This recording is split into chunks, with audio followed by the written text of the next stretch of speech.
this is Bhavna Gaur with a new video of balancing of chemical equations. So let's start.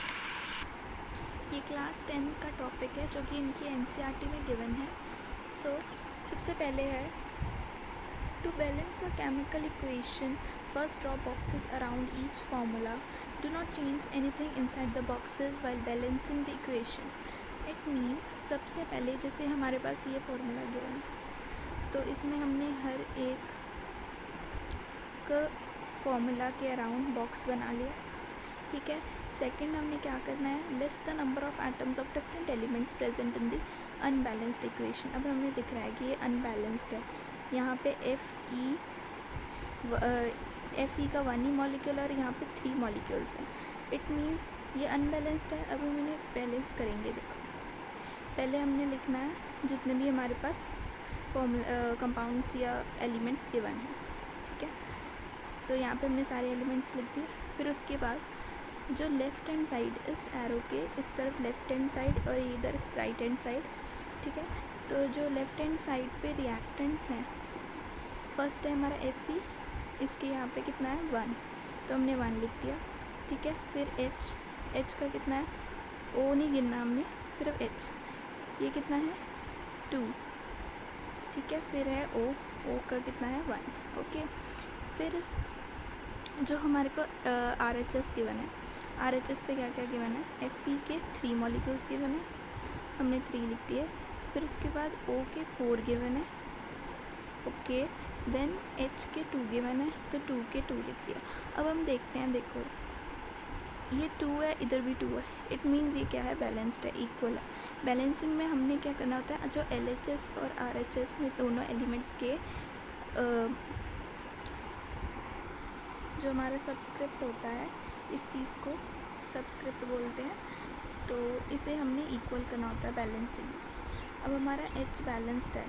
अब हमें Fe को करना है. जब Fe लेफ़्ट हैंड साइड पे 1 है और इधर 3 है, यानी कि 1 को 3 करने के लिए हमें क्या करना होगा, इसे 3 के साथ मल्टीप्लाई करना होगा. आगे यही गिवन है. It is often convenient to start balancing with the compound that contains the maximum number of atoms. ये हम ऐसे बोल रहे हैं कि मैक्सिमम नंबर ऑफ एटम्स जिसमें भी हैं उससे हमें सबसे पहले बैलेंसिंग स्टार्ट करनी चाहिए. जैसे यहाँ पे सबसे मैक्सिमम है H में, तो यानी कि हमें बैलेंसिंग इससे स्टार्ट करनी चाहिए. लेकिन हम क्या देख रहे हैं कि H तो ऑलरेडी बैलेंस्ड है. ठीक है. तो आगे रीड करते हैं. It may be a reactant और a product is in that compound. Select the element which has the maximum number of atoms. Using these criteria we select Fe3O4 and the element oxygen in it. अब ये लोग क्या कर रहे हैं, देखिए H हमारा बैलेंस्ड है, उसके बाद है हमारा O. ठीक है. अगर हम देखें हमारा जो कंपाउंड है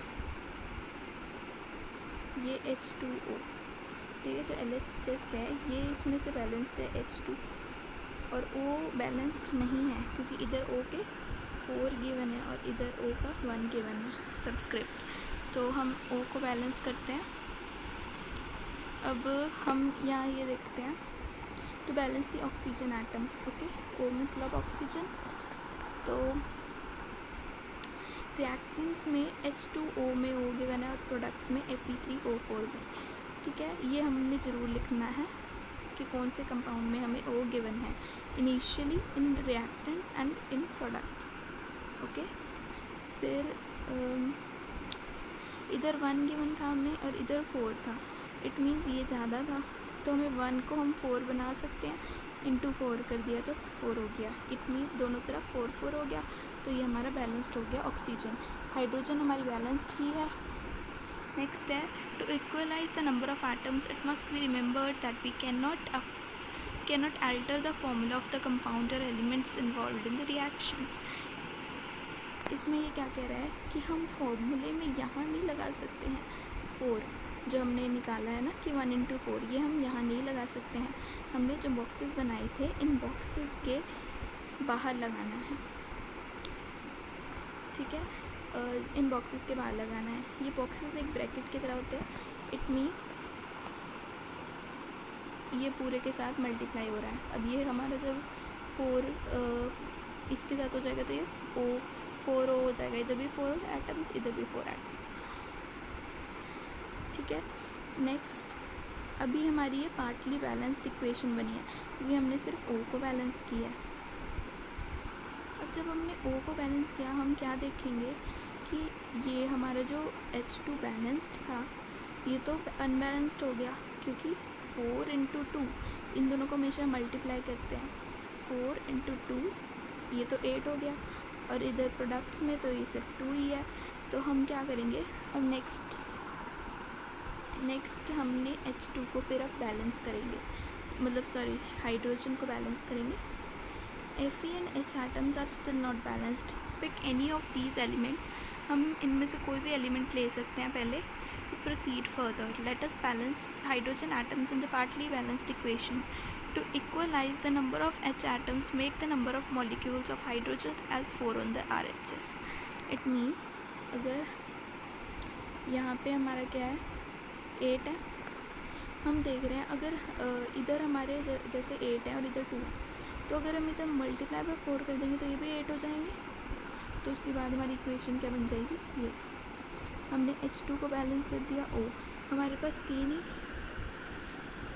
एलिमेंट थे, H हो गया बैलेंस, O भी हो गया, अब हमारा बचा Fe। ठीक है, अब हम नेक्स्ट Fe को करते हैं। अभी भी ये पार्टली बैलेंस्ड इक्वेशन है हमारी। Examine the above equation, pick up the third element which is not balanced.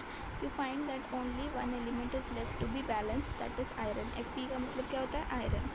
तो हमारी सिर्फ आयरन ही रह गई है बैलेंस्ड होने से। अब हम आयरन को बैलेंस करेंगे। ठीक है, इनिशियली उसमें जो है आयरन में सिर्फ वन एटम था और उसके बाद प्रोडक्ट्स में 3 था। तो यानी कि हम जो रिएक्टेंट्स है वहाँ पे 3 अगर मल्टीप्लाई कर दे तो हमारा 3 और 3 इक्वल हो जाएगा। ठीक है, तो to equalise Fe we take 3 atoms of Fe on the LHS। 3 atoms लिए 3 के साथ मल्टीप्लाई करते हैं। ये हमेशा याद रखना कि ब्रैकेट के बाहर जो भी चीज़ है वो हमेशा मल्टीप्लाई होती है, तो इसलिए हम फॉर्मूले को कभी नहीं चेंज कर सकते हैं। हम हमेशा इसके बाहर ये 3 या 4 ऐड कर सकते हैं जिसकी वजह से वो बैलेंस्ड हो जाए। ये बहुत इंपॉर्टेंट टॉपिक है, ये पेपर में ज़रूर आता ही है। सो ये आगे देखते हैं। Finally to check the correctness of the balanced equation we count the atoms of each element on both the sides of the equation. अब हम दोनों साइड्स पे इक्वेशन के अगर चेक करें तो ये देखिए इधर भी 3 है Fe और इधर भी 3 है। ठीक है, इधर इन दोनों को मल्टीप्लाई होगा हमेशा क्योंकि हमने क्या लिया था, इसको बॉक्स में लिया था। ये देखो 4 और 2 8, 4 × 2 8 हो गया, और इधर भी हम ऐसे बॉक्स में लिया था हमने, तो 4 × 2 8, यानी कि ये भी बैलेंस्ड है। उसके बाद हमारा O, ये O के साथ भी मल्टीप्लाई होगा, 4O इधर है और इधर भी O 4 है, तो यानी कि ये हमारी बैलेंस्ड हो गई है इक्वेशन। आगे गिवन है कि the number of atoms of elements on both sides of equation are equal, so this equation is now balanced. This method of balancing chemical equation is called hit and trial method, as we make trials to balance the equation by using the smallest number of coefficient.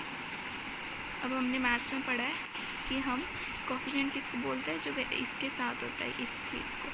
ठीक है, तो इसमें हमने सारे coefficients को equal कर दिया है और इक्वेशन बैलेंस कर दी है। अगर कहीं हमें गिवन हो कि गैसियस, लिक्विड या एल्कलाइन, ये एक्वस सॉल्यूशन है,